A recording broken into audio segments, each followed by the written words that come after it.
আসসালামু আলাইকুম, সবাইকে আমন্ত্রণ জানাচ্ছি আমার পেজে কুটুস বুড়ি থেকে। আশা করছি সবাই ভালোই আছো। প্রতিদিনের মতো আবারও একটি ব্লগ নিয়ে হাজির হয়েছি। দুপুরে রান্না করব, তাই সব কাটাকুটি করে একবারে গুছিয়ে নিয়েছি। সব কিছু সুন্দরভাবে গুছিয়ে নিয়ে রান্না করতে যেমন তাড়াতাড়ি হয়, তেমনি রান্নায়ও বেশ সুবিধা পাওয়া যায়। এবারে বাজার থেকে যে পেঁয়াজগুলো এনেছিল, সে পেঁয়াজগুলো কেমন যেন পচে পচে যাচ্ছিল, তাই ভাবলাম পেঁয়াজগুলো যেন নষ্ট না হয়, ফ্রোজেন করে রাখলে তাহলে পেঁয়াজগুলো পচবে না।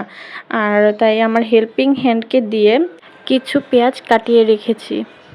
বাসায় কোনো প্রোগ্রাম থাকলে বা মেহমান আসার আগে আমি এভাবে পেঁয়াজ ফ্রোজেন করে রেখে দিই, কারণ একা একা রান্না করতে গেলে সব কিছু সামলে পারা যায় না, তাই এভাবেই কেটে রাখলে একটু রান্না করতে সুবিধা হয়।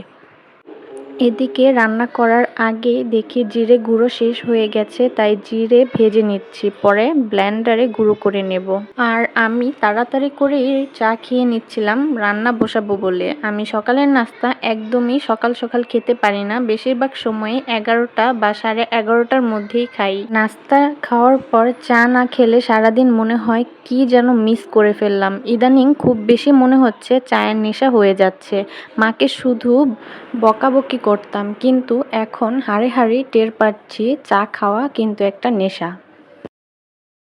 যাই হোক, বকবক করতে করতে কিন্তু আমি রান্নাটা স্টার্ট করে দিব এখনই।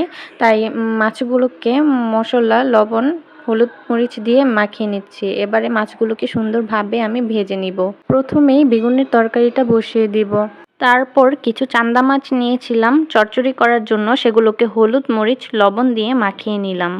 এদিকে আমার মাছ ভাজাগুলো হয়ে গেছে, আর তরকারির জন্য আমি মশলা কষিয়ে নিয়েছি। কেটে রাখা বেগুনগুলোকে দিয়ে এখন ভালোভাবে তরকারিটা কষিয়ে নিব।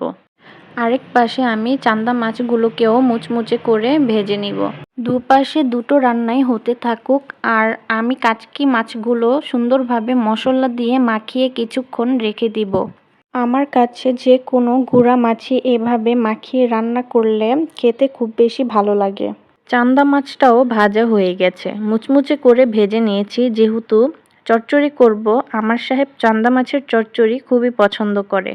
ছোট বড় যে কোনো মাছই মুচমুচে করে ভেজে না রান্না করলে সে খেতে চায় না। আর ইলিশ মাছ তো একদমই খেতে চায় না কাটার জন্য। মাছগুলো ভাজা হয়ে গেছে, এখন সেগুলো রান্না করে নিচ্ছি। আর আমার বেগুন তরকারিটাও কষানো হয়ে গেছে। যে কোনো তরকারি অনেকক্ষণ কষিয়ে রান্না করলে খেতে কিন্তু মজা হয়। এবারে তরকারিতে পরিমাণ মতো পানিও দিয়ে দিলাম, কিছু টমেটো আর কাঁচামরিচও দিয়ে দিলাম। এবারে তরকারিটা হতে থাকুক।